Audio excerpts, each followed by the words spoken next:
Alright, 2018 Seadoo Spark heat exchanger removal replacement. You could read some stuff, but I didn't catch any videos pointing anything out, that type thing. So anyways, obviously remove the hole, but your air box, ECU, and all that good stuff is sitting in the center foam and your gas tank. But the center foam interlocks with the side foam, so you got to take the fuel tank out, then have the air box loose. It's tight, double wedge on each side. Manhandle it up, pull it up real tight, and pull the air box up out of the way, and you can move the centerpiece out, and then the side foam comes directly out to get your gas tank unclipped. I kind of looked that up too, didn't see anything real evident. A red clip and fuel line. It pushes on the back to release the connection. I went ahead and removed the crankcase vent too, just because it was kind of pulling on it with everything loose.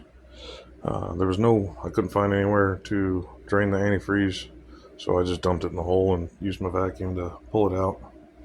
And but anyway, so center foam, fuel tank first, loosen the air box, the interlock, pull the center out, and then the side piece comes out. Then it gets ridiculous. I don't know why they couldn't put just regular bolts by themselves for the heat exchanger, but multiple pieces, three nuts on the studs that go through the heat exchanger, your bottom set, but that goes on first. That's your motor mount, then your cap above it, but there's the nuts on the studs holding the cap down. Remove the cap, and then there's nuts holding the bottom part down. Remove that. Then I pulled the motor mount bolts on the side of the block, front and back. There's one up here and two down here. One of them's kind of hidden, and then these are easy to see up front. I just left the top ones in so I could rotate it out of the way. So I shoved some wood under my engine when it was all mounted down, just so everything stayed in place. I did have to remove the exhaust from the water box, pull the water box up. You can loosen that clamp too, but pull the water box up because there's a piece in here that holds everything sturdy.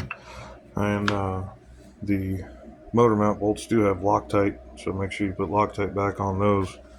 And then the sealant is a pain. I didn't realize there was a whole track system for the hardware, so that was nice, but that goo is definitely stuck to everything, and it took me some effort to get that stud system, track system out. Mine was leaking from the bottom corner out of my ski, the bottom corner where the heat exchanger goes in, and you can see the drips on the ground. But yeah, air box loose, so you can pull it up out of the way.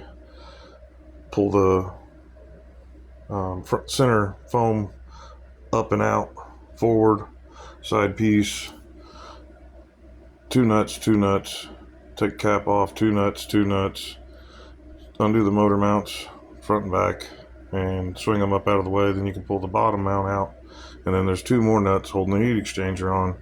And don't forget the ground also. Make sure you keep your shims together. I got like three up front, one in the back to keep the angle right.